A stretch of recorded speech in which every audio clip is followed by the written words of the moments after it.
Hi friends, welcome to Commerce Bytes. So today we are going to discuss some questions which was held on February 2019. നമ്മളിപ്പോൾ almost ഒരു 5 questions cover ചെയ്തിട്ടുണ്ട് ഫെബ്രുവരി 2019 questions. കാണാത്തവരുണ്ടെങ്കിൽ ഒന്ന് just commerce bytes എന്ന് പറഞ്ഞ യൂട്യൂബിൽ search ചെയ്ത് കഴിഞ്ഞാൽ നിങ്ങൾക്ക് കാണാവുന്നതാണ്. So let's move to our session. Question number 6 ആണ് ഇപ്പോൾ ഞാൻ ഡിസ്കസ് ചെയ്യാൻ പോകുന്നത്. The harmful or hazardous use of psychoactive substance including alcohol and illicit drugs is known as. നിങ്ങൾ ആ ക്വസ്റ്റ്യൻ ഒരു പ്രാവശ്യവും കൂടെ വായിച്ച് നോക്കിക്കഴിഞ്ഞാൽ നിങ്ങൾക്ക് അതിൻ്റെ ആൻസർ കൃത്യമായിട്ട് കിട്ടും. കാര്യം എന്താണെന്ന് വെച്ച് കഴിഞ്ഞാൽ ഇൻ ബിറ്റ്വീനായിട്ട് ഞാൻ എപ്പോഴും പറയുന്ന ഒരു കാര്യമാണ് സെർച്ച് ഫോർ ദ കീബോർഡ്. ഈ ഒരു പെർട്ടിക്കുലർ ക്വസ്റ്റ്യനിൽ കണ്ടോ അവിടെ സൈക്കോ ആക്റ്റീവ് സബ്സ്റ്റൻസ് എന്ന് പറഞ്ഞിട്ടുണ്ട്. എന്നിരുന്നാൽ പോലും നമുക്ക് ജസ്റ്റ് ഒന്ന് ഐഡൻറ്റിഫൈ ചെയ്യാം അത് തന്നെയാണോ ആൻസർ എന്ന് നമുക്ക് ഉറപ്പിക്കാൻ വേണ്ടിയിട്ട്. നമ്മുടെ സൊസൈറ്റിയിൽ ആൽക്കഹോൾ, അതുപോലെ ഇപ്പോൾ സിഗരറ്റ്സ് ആൻഡ് ഇപ്പോൾ ഈ പറഞ്ഞ പോലെ ഇലിസിറ്റ് ഡ്രഗ്സ് ഇതെല്ലാം സബ്സ്റ്റൻസ് ആണ് റൈറ്റിൽ. അത് ഹാംഫുള്ളാണെന്ന് നിങ്ങൾക്കറിയാലോ. സോ ഇത് തന്നെയാണ് സബ്സ്റ്റൻസ് അബ്യൂസ്. ചെയ്യുന്ന ആൾക്കും അതോടൊപ്പം തന്നെ അവരുടെ ഫാമിലിക്കും കമ്മ്യൂണിറ്റീസിനും എല്ലാവർക്കും ഒരു പ്രോബ്ലമായി തീരുന്നതാണ് ഈ type substance. So, substance abuse refers to the harmful or hazardous use of psychoactive substance including alcohol and illicit drugs. ഇതെല്ലാം ആ ഒരു കാറ്റഗറിയിൽ പെടുന്നതാണ്. ഓക്കെ, ഇനി നമുക്ക് ഓപ്ഷൻ ബി നോക്കാം. അതായത് social abuse. Social abuse familiar ആയിട്ടുള്ളൊരു വേർഡാണ്. കാരണം നമ്മൾ ഇപ്പോൾ ഡെയിലി ന്യൂസ് പേപ്പേഴ്സും സോഷ്യൽ മീഡിയാസിലും എല്ലായിടത്തും കാണുന്ന ഒരു സ്ഥിരം ന്യൂസായിട്ട് വന്നുകൊണ്ടിരിക്കുകയാണ് സോഷ്യൽ അബ്യൂസ്. അപ്പോൾ സോഷ്യൽ അബ്യൂസ് എന്ന് പറയുന്നത് it is preventing a person from having a contact with relatives, friends and service providers and other person or restricting the person's activity, thereby increasing their sense of isolation. Moving to the next option, it is treating mental health problems by talking with the psychiatrist or the psychologist or mental health provider. ഇപ്പോഴത്തെ current situation നമുക്ക് കൂടുതലും ഒരു mental support വേണ്ട ഒരു ആവശ്യമാണ് അല്ലേ? അതുപോലെയുള്ളൊരു സിറ്റുവേഷനിലൂടെയാണ് നമ്മളിപ്പോൾ പോയിക്കൊണ്ടിരിക്കുന്നത്. ഇപ്പോൾ ലോക്ക്ഡൗൺ, അപ്പോഴേക്കും ആകെ എക്കണോമിക്കലി ഭയങ്കരമായിട്ട് ഡൗൺ ആയിക്കൊണ്ടിരിക്കുകയാണ്. അങ്ങനെ പല സിറ്റുവേഷനുകളിലും സോ ആ ഒരു സമയത്തൊക്കെ നമുക്ക് വേണ്ടതാണ് സൈക്കോ തെറാപ്പി. അതായത് ഒരു മെൻ്റൽ ഹെൽത്ത് പ്രൊവൈഡർ, അതുപോലെ തന്നെ നമ്മളൊന്ന് സപ്പോർട്ട് ചെയ്യാൻ ആരെങ്കിലും ഉണ്ട് എന്നുള്ളൊരു തോന്നലുണ്ടാവും ഈ ഒരു സൈക്കോ തെറാപ്പിയൊക്കെ അറ്റൻഡ് ചെയ്ത് കഴിയുമ്പോൾ. Understood? So during a psychotherapy you learn about your condition and your moods, feelings, thoughts and behavior. And the last option is chemotherapy. Chemotherapy ഇപ്പോൾ എല്ലാവർക്കും നല്ല ഫെമിലിയർ ആയിട്ടുണ്ടാവും. കാര്യം എന്താണെന്ന് വെച്ച് കഴിഞ്ഞാൽ ക്യാൻസർ ട്രീറ്റ്മെൻറ്റിന് നമ്മൾ യൂസ് ചെയ്യുന്ന ഒരു തെറാപ്പിയാണ് കീമോതെറാപ്പി. അതിനെപ്പറ്റി ഞാൻ കൂടുതൽ പറയേണ്ട ആവശ്യമില്ല എന്ന് ഞാൻ വിശ്വസിക്കുന്നു. ആൻഡ് സോ ഹിയർ ഇപ്പോൾ നമ്മളിപ്പോൾ ഡിസ്കസ് ചെയ്ത harmful or hazardous use of psycho analytical substance എന്ന് പറയുന്നതിൻ്റെ ആൻസർ എന്ന് പറയുന്നത് ഓപ്ഷൻ എ ആണ്. That is substance abuse. നമ്മൾ search for the keyword towards the end ആയിരിക്കും, അല്ലെങ്കിൽ ഇൻ ബിറ്റ്വീൻ ആയിരിക്കും. ഓക്കെ, അങ്ങനെ സെർച്ച് ചെയ്യുമ്പോൾ തന്നെ നമുക്ക് അതിൻ്റെ ഒരു ആൻസർ കിട്ടും.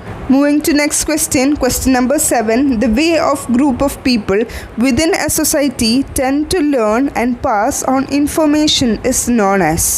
Options are option A cultural diffusion, option B cultural transformation, option C cultural transmission and option D cultural lag.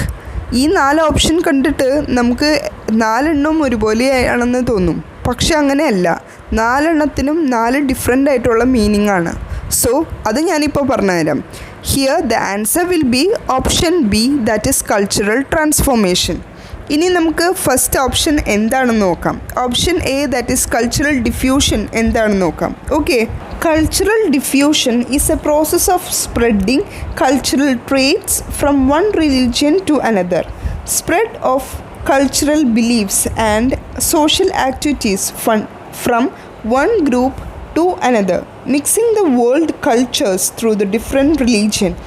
For example, pizza, burger, McDonald's ഇങ്ങനെയുള്ള ഓരോ സംഭവങ്ങൾ നമ്മളുടെ ഇവിടെയല്ല ആദ്യം ഒറിജിനേറ്റ് ചെയ്തതെല്ലാം മറ്റൊരു സ്ഥലത്താണ്, ഔട്ട്സൈഡ് ഇന്ത്യയാണ്. പക്ഷേ ഇപ്പോൾ ഇത് മുഴുവൻ ഇവിടെ ഫെമിലിയറാണ്. എല്ലാ കുട്ടികൾക്കും വളരെയധികം ഫേവറേറ്റ്സ് ആയിട്ടുള്ള ഫുഡാണ് പിസ്സ, ബർഗർ, മക്ഡൊണാൾഡ്സ്, KFC അങ്ങനെയുള്ളതെല്ലാം. സോ ഇവിടെ നടക്കുന്നത് എന്താ, ഒരു കൾച്ചറൽ ഡിഫ്യൂഷനാണ്. മനസ്സിലായോ? ഇത് വളരെ സിമ്പിളായിട്ട് ഞാൻ നിങ്ങൾക്ക് മനസ്സിലാവുന്ന രീതിയിൽ ഒരു എക്സാമ്പിൾ കോട്ട് ചെയ്തതാണ്. അതുപോലെ തന്നെയാണ് സ്പീക്കിംഗ് ഇൻ ഇംഗ്ലീഷും, right? Speaking in English once ഇവിടെ വന്നത് ഈ ഒരു കുറച്ച് നാളായിട്ടുള്ളൂ ഇവിടെ വളരെ അധികം പോപ്പുലറൈസ് ആവാൻ തുടങ്ങിയിട്ട്. ഇതിനു മുന്നേ ഇവിടെ സ്പീക്കിംഗ് ഇൻ ഇംഗ്ലീഷ് എന്നുള്ള ഒരു സംഭവമേ ഉണ്ടായിരുന്നില്ല. ഇപ്പോൾ CBSE സ്കൂളുകളിലെ കുട്ടികളെ പഠിപ്പിക്കുകയുള്ളൂ. കാരണം എന്താണെന്ന് വെച്ച് കഴിഞ്ഞാൽ അവിടെ ഇംഗ്ലീഷിന് കൂടുതൽ ഇമ്പോർട്ടൻസ് കൊടുക്കും. യെസ്, ഇറ്റ്സ് ട്രൂ, ഇംഗ്ലീഷിന് കൂടുതൽ ഇമ്പോർട്ടൻസ് ഉണ്ട്. പക്ഷേ പണ്ടൊന്നും ഇങ്ങനെ ഇംഗ്ലീഷിന് ഇമ്പോർട്ടൻസ് കൊടുത്ത് CBSE സ്കൂളിൽ മാത്രം പഠിപ്പിക്കുന്ന രീതി ഉണ്ടായേ ഇല്ല. That's it. Okay, moving to next option. So the next option was cultural transformation. So അതാണ് നമ്മുടെ ഇവിടുത്തെ answer. The way of group of people within a society tend to learn and pass on information. ഒരു group of people, ഒരു സൊസൈറ്റിയുടെ ഉള്ളിൽ ഒരു group of people പഠിക്കും, എന്നിട്ട് ആ ഒരു ഇൻഫർമേഷൻ അവരിങ്ങനെ പാസ് ചെയ്തു പോകും. അതിനെയാണ് കൾച്ചറൽ ട്രാൻസ്ഫോർമേഷൻ എന്ന് പറയുന്നത്. And option C, cultural transmission എന്ന് പറയുന്നത് it is a process through which the cultural elements in the form of attitudes, values, beliefs and behavioural scripts ഇതെല്ലാം പാസ് ഓൺ ചെയ്യും. ഒന്നില്ലെങ്കിൽ അടുത്ത തലമുറയ്ക്ക്, അല്ലെങ്കിൽ ആ ഒരു ഗ്രൂപ്പ് ഓഫ് തലമുറയ്ക്ക് അതിങ്ങനെ പാസ് ചെയ്തു പോകും. അതായത് നമ്മളുടെ പൂർവികന്മാർ നമ്മൾക്ക് പകർന്നു തന്ന കുറച്ച് ആറ്റിറ്റ്യൂഡ്സും കുറച്ച് വാല്യൂസ്, ബിലീഫ്സ്, ഇതിങ്ങനെയൊക്കെയാണ്, ഇതങ്ങനെയൊക്കെയാണ്, അങ്ങനെ കുറച്ച് കാര്യങ്ങൾ നമുക്ക് പഠിപ്പിച്ചു തന്നിട്ടുണ്ട്. അത് തലമുറയായിട്ട് ഇങ്ങനെ പാസ് ഔട്ട് ചെയ്തു പോകുന്ന കുറച്ച് കാര്യങ്ങളാണ്. അതിനെയാണ് കൾച്ചറൽ ട്രാൻസ്മിഷൻ എന്ന് പറയുന്നത്. And the last option is option D, that is cultural lag. കൂട്ടത്തിലെ ഏറ്റവും സിമ്പിളായിട്ട് നമുക്ക് പഠിക്കാവുന്നതാണ് കൾച്ചറൽ ലാഗ്. കൾച്ചറൽ ലാഗ് എന്ന് പറയുന്നതിൻ്റെ അർത്ഥം തന്നെയുണ്ട്. അതായത് കൾച്ചേഴ്സിന് കുറച്ച് ടൈം എടുക്കും, കുറച്ച് ലാഗ് ഉണ്ടാവും. ലാഗ് എന്ന് പറഞ്ഞാൽ അറിയാലോ, കുറച്ചിങ്ങനെ വലിച്ച് നീട്ടി ആ ഒരു ടൈം എടുക്കുന്നതാണ്. Culture takes time to catch up the innovation and the social problem. ഇപ്പോൾ നമ്മൾക്കിവിടെ കുറേ നാൾക്ക് മുന്നേ മൊബൈൽ വന്നതാണ്, പക്ഷേ കുറച്ചൊരു ടൈം എടുത്തു അതിന് എല്ലാവർക്കും ഒന്ന് ആക്സെപ്റ്റ് ചെയ്യാൻ. മനസ്സിലായോ? പണ്ടുള്ള ആളുകൾ, ഇപ്പം നമ്മളുടെ ഗ്രാൻഡ് പാരൻസിനൊക്കെ ഇപ്പോഴും മൊബൈൽ അത്ര ആക്സെപ്റ്റബിളായിട്ട് ഫീൽ ചെയ്യില്ല. കാരണം അവർക്ക് ഉള്ളത് പണ്ടത്തെ ചിന്താഗതിയാണ്. സോ അവർക്ക് ആ ഒരു കൾച്ചറൽ ലാഗ് ഇപ്പോഴും അവർ മെയിൻറ്റെയിൻ ചെയ്യുന്നുണ്ടാവും. So that's it. അതാണ് cultural lag. Moving to next question, which is based on higher education and my students' favorite portion, right? എല്ലാവരുടെ ഫേവറേറ്റ് പോർഷൻ ആയിരിക്കും. ബിക്കോസ് ഞാൻ ഹയർ എഡ്യൂക്കേഷനെ മാത്രം ഫോക്കസ് ചെയ്ത് ഓൾമോസ്റ്റ് ഒരു 5 to 6 വീഡിയോസ് ക്രിയേറ്റ് ചെയ്തിട്ടുണ്ട്. കാണാത്തവരുണ്ടെങ്കിൽ ഒന്ന് ജസ്റ്റ് കണ്ടു നോക്കിക്കോളൂ. കാരണം ഈ നമ്മൾ ഡിസ്കസ് ചെയ്യാൻ പോകുന്ന ക്വസ്റ്റിൻ്റെ എല്ലാ പോയിൻറ്റ്സും ഞാൻ ഓൾറെഡി ആ സെഗ്മെൻറ്റിൽ ഡിസ്കസ് ചെയ്തതാണ് ആ സീരീസിൽ. Okay, so let's check out what is the question is. Question number 8. Dash is centrally sponsored scheme of Ministry of Human Resource Development, Government of India for the development of secondary education in public school. അതായത് secondary സെക്ഷനില്ലേ secondary education, അത് public സ്കൂളിന് ആ ഒരു scheme, ആ ഒരു centrally sponsored ആയിട്ടുള്ള scheme ഏതാണ് എന്നാണ് ചോദിക്കുന്നത്. Options are option A RUSA, option B DPEP, option C RMSA and option D SSA. Okay, നമുക്ക് ആദ്യം ഇതിനെപ്പറ്റി ഈ 4 ഓപ്ഷനെ പറ്റി ഒരു ബ്രീഫിംഗ് നടത്തിയിട്ട് പോകാം. Here the answer will be option D, that is SSA, that is സർവ ശിക്ഷ അഭിയാൻ. അതായത് എല്ലാ കുട്ടികൾക്കും ഉദ്ദേശിക്കുന്നത് എഡ്യൂക്കേഷൻ, അതായത് എല്ലാ കുട്ടികൾക്കും എഡ്യൂക്കേഷൻ പ്രൊവൈഡ് ചെയ്യണം, സെക്കൻഡറി എഡ്യൂക്കേഷൻ പ്രൊവൈഡ് ചെയ്യണം എന്നുള്ളതാണ് centrally sponsored scheme of ministry of human resource development, government of ഇന്ത്യയുടെ ഒരു സെൻട്രലി സ്പോൺസർഡ് സ്കീമായ സർവശിക്ഷ അഭിയാൻ. സോ ഇനി നമുക്ക് ബാലൻസ് ഉള്ള ഓപ്ഷൻസിനെ പറ്റി ഒന്ന് ഡീറ്റെയിൽ ആയിട്ട് സ്റ്റഡി ചെയ്യാം. ഓപ്ഷൻ എ, അതായത് റുസ, അത് ഞാൻ ആദ്യം തുടങ്ങി ഹയർ എഡ്യൂക്കേഷൻ്റെ സെക്ഷൻ എടുക്കാൻ തുടങ്ങിയപ്പോൾ പറയുന്നതാണ് റുസ അത്ര ഇമ്പോർട്ടൻ്റ് ആണെന്ന്. അതിൻ്റെ ഇയർ 2013 ആണ്. ഫുൾ ഫോം എന്ന് പറയുന്നത് രാഷ്ട്രീയ ഉച്ചാദർ ശിക്ഷ അഭിയാൻ എന്നുള്ളതാണ് അതിൻ്റെ മെയിനായിട്ടുള്ള ആ ഒരു ഫുൾ ഫോം. പിന്നെ ഇത് യൂസ് ചെയ്യുന്നതിൻ്റെ ആ ഒരു കുറച്ച് ഫീച്ചേഴ്സ് ഞാൻ പറയാം. അതായത് ഫസ്റ്റ് വൺ എന്ന് പറയുന്നത് holistic scheme of development of higher education in India 2013 by MHRD, Government of India, and it provides strategic funds to higher education institution. Higher education institution വേണ്ട ഒരു strategic funds ഇവർ provide ചെയ്യുന്നതാണ് ആര് RUSA. And the next one is provide the equity for all SC/ST socially backward in higher education.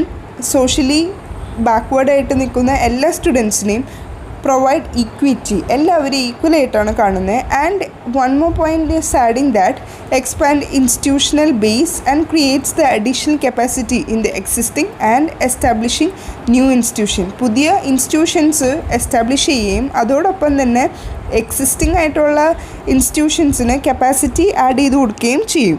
So അതാണ് നമ്മളുടെ റുസ. ഇനി next one എന്ന് പറയുന്നത് DPEP. അതിൻ്റെ ഇയർ എന്ന് പറയുന്നത് 1994 ആണ്.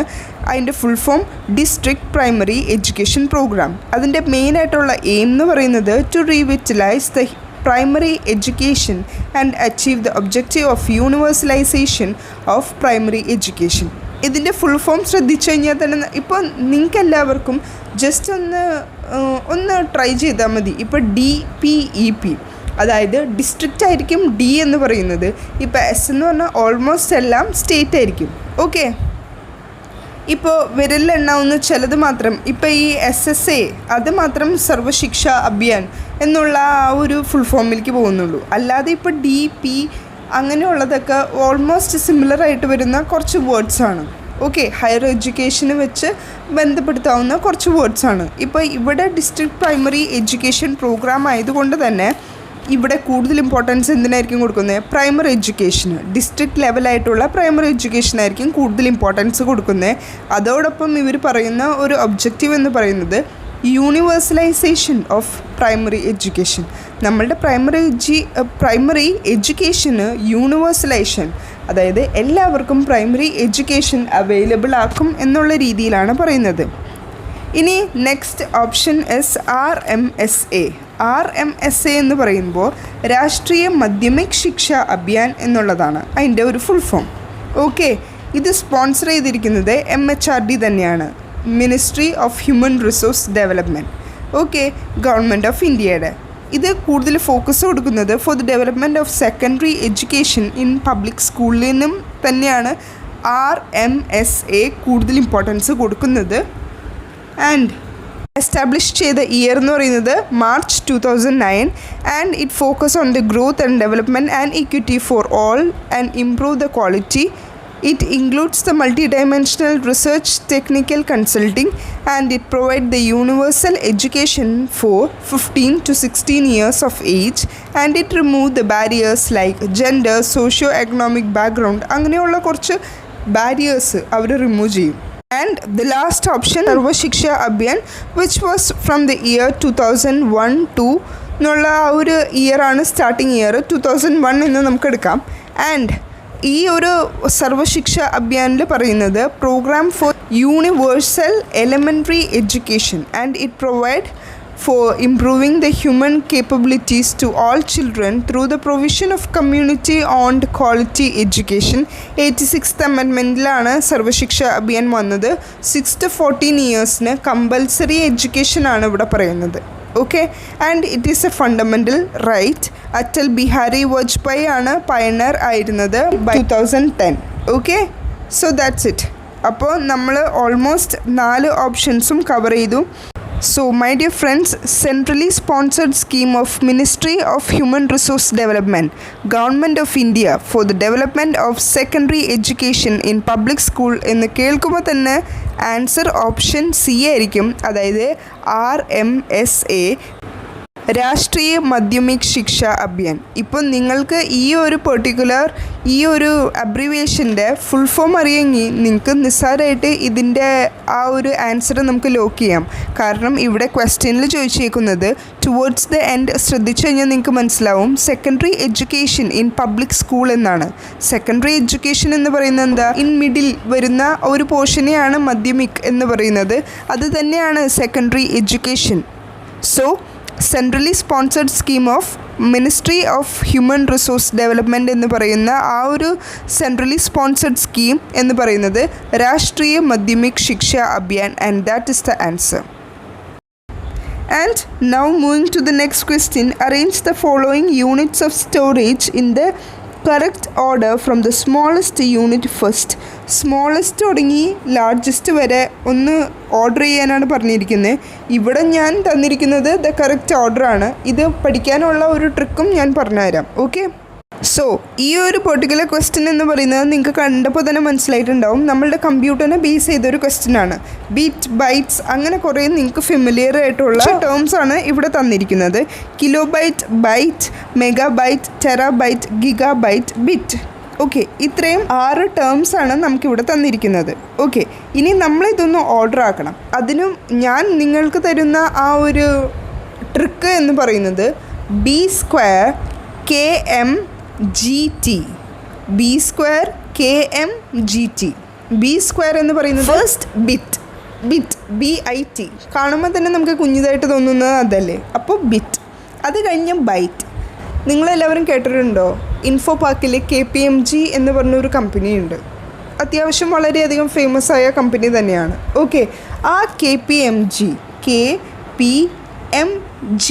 ആ ഒരു കമ്പനീനെ നിങ്ങൾക്ക് ഓർത്ത് കഴിഞ്ഞാൽ നിങ്ങൾക്കിത് സിമ്പിളായിട്ട് പഠിക്കാം. അതായത് പി അങ്ങ് മറന്നേക്കൂ, അല്ലാതെ KMG കിട്ടിയോ? ആൻഡ് ദ ലാസ്റ്റ് ടെറാബൈറ്റും കൂടെ ഒന്ന് ആഡ് ചെയ്യണം. അപ്പോൾ നമുക്കൊരു കീവേഡ്, അതായത് നിമോണിക് കിട്ടി. B square KMGT.